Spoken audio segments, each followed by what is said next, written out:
Y en esta nueva serie de vídeos vamos a hablar de algo casi tan divertido como bailar, el sexo y la droga. Si te ofenden estos temas o los hechos históricos controvertidos, te recomendamos parar el vídeo ahora. Y si no quieres perderte otros vídeos, suscríbete y activa la campanita, es gratuito. Y si quieres apoyarnos un poco más, hazte Patreon o miembro del canal. ¿Seguís conmigo? Empezamos.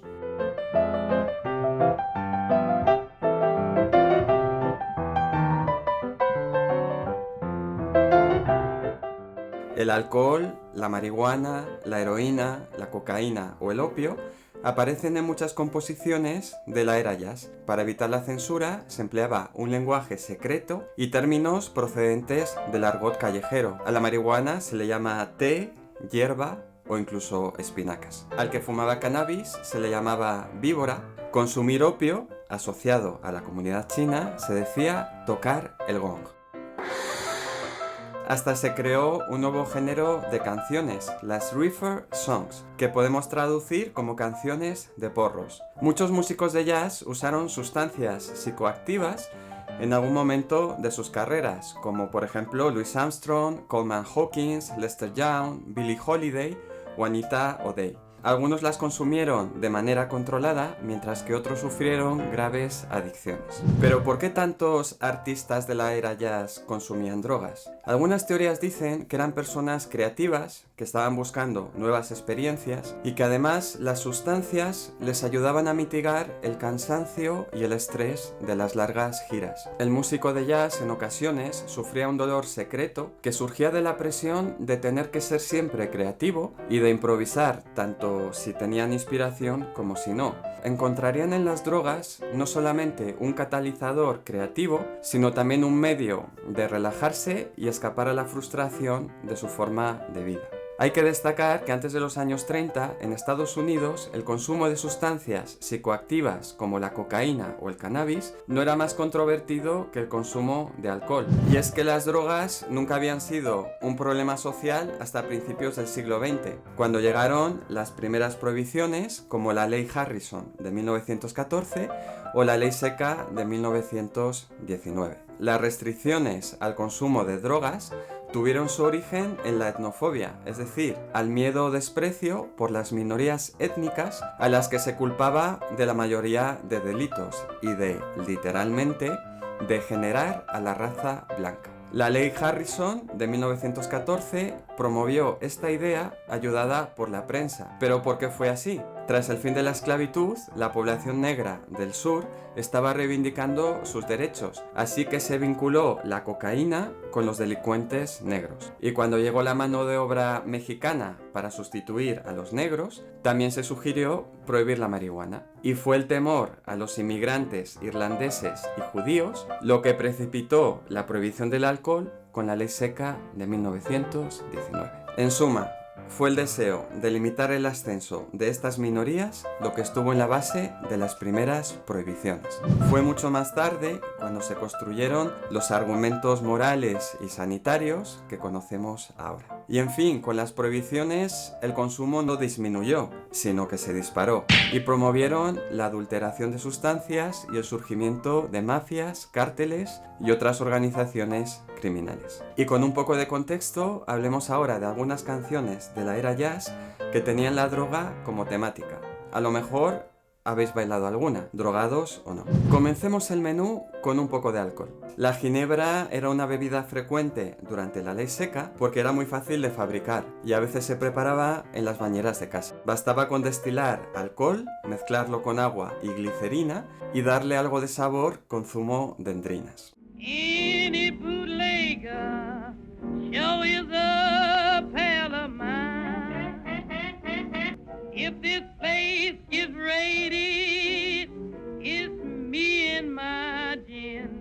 Este intérprete tiene varias canciones sobre whisky, vodka y otras bebidas espirituosas. Normalmente muestra el lado más oscuro de la adicción alcohólica, con letras teñidas de arrepentimiento y remordimientos. Hoy día sabemos que el alcohol es una droga más adictiva y destructiva que, por ejemplo, la marihuana o la cocaína. pero por razones culturales complejas aceptamos mejor su consumo colectivo. Según la OMS, en 2016, 200.000 personas habrían muerto por efectos relacionados con el alcohol, pero nadie por cannabis. Bad, bad whiskey made me lose my happy home. Así que pasemos a los porros. Este fue el tema de una película de 1934 que pasó la censura porque la marihuana era legal en algunos estados. La actriz que lo interpreta afirmó años después que no sabía qué era la marihuana, que pensaba que era un instrumento musical mexicano. Ya.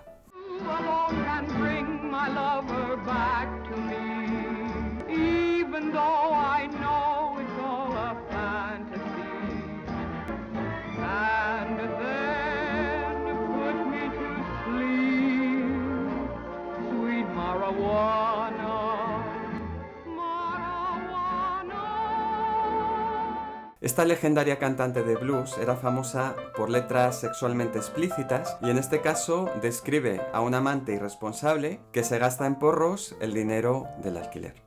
Now you take your money, you have your fun, you don't have nothing when house rent come. Cab Calloway, que fue un famoso director de orquesta del Cotton Club durante la era de la prohibición, grabó también varias canciones sobre drogas. La letra de Reefer Man se basa en ideas y asociaciones surrealistas que a veces experimentan los consumidores de marihuana. En 1933, cuando apareció esta canción en un musical de la Paramount, no hubo ninguna protesta del público o del código cinematográfico de censura, lo que demuestra la tolerancia general sobre el tema en aquella época.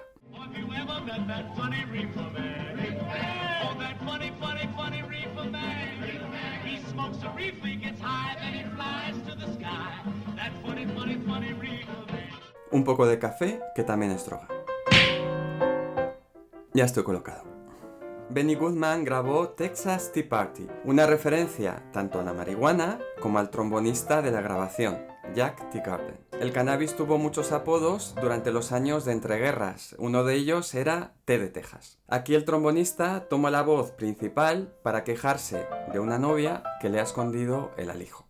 Mama, mama, mama, mama, why did you hide my tea? Y bueno, esta canción reúne toda la diversión porque conjuga drogas y sexo. Otro término callejero para referirse a la marihuana era espinacas. Y es que esta canción juega con muchos dobles sentidos porque puede entenderse también como una canción sobre sexo. I did like it the first time. I was so young, you see. I used to run away from the stuff, but now somehow I can't get enough. Muggles era una forma de llamar a los canutos o en el mundo de Harry Potter a la gente que no tiene poderes. Este tema es famoso en la historia del jazz por ser el primero en el que aparece la improvisación. Es probable que Armstrong grabara este tema fumando cannabis, por el cual entró en prisión en 1931.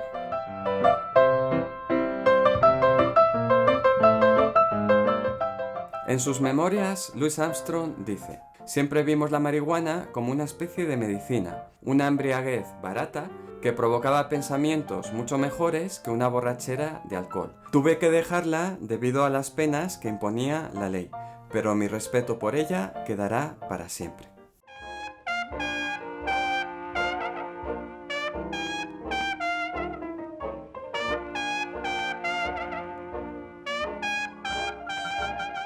Y de postre, cocaína. Chick Webb y Ella Fitzgerald grabaron Wacky Dust, una canción sobre el atractivo y los peligros del consumo de cocaína. La canción comienza describiendo lo fácil que es para los músicos acceder a esta droga. Después se describen sus maravillas, pero en el verso final da un giro y se advierte que la droga no es de fiar y puede matarte. It's something you can't trust. And in the end the rhythm will stop. When it does, then you drop from happy wacky dust. Y hubo muchas más canciones que estaban inspiradas en el consumo de sustancias psicoactivas o aludían a ellas. ¿Y qué dicen los bailarines de la época sobre el tema? No he encontrado mucho al respecto, pero creo que vale la pena reseñar esta experiencia de Frankie Manning. Una vez estaba en una fiesta y había tanta gente fumando hierba que me dio un subidón. Cuando salí a la calle con unos amigos, me negaba a bajar de la acera.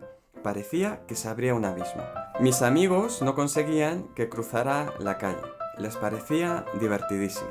Aunque algunas personas han intentado meterme en las drogas, nunca he sentido la necesidad de seguir a mis compañeros. Me decían, te hará sentir bien. Pero yo contestaba, ya me siento bien. Cuando me sentía un poco mal de ánimo, iba al Savoy. El indie hop me coloca. Para mí, la música y el baile swing son la mejor terapia del mundo. Si queréis profundizar en el tema, os recomendamos leer las referencias que dejamos aquí abajo en la caja de descripción y nos gustaría mucho conocer tu opinión. Déjalo en comentarios, deja tu like y suscríbete si no lo has hecho y hasta la próxima que hablaremos de sexo. Un abrazo psicotrópico.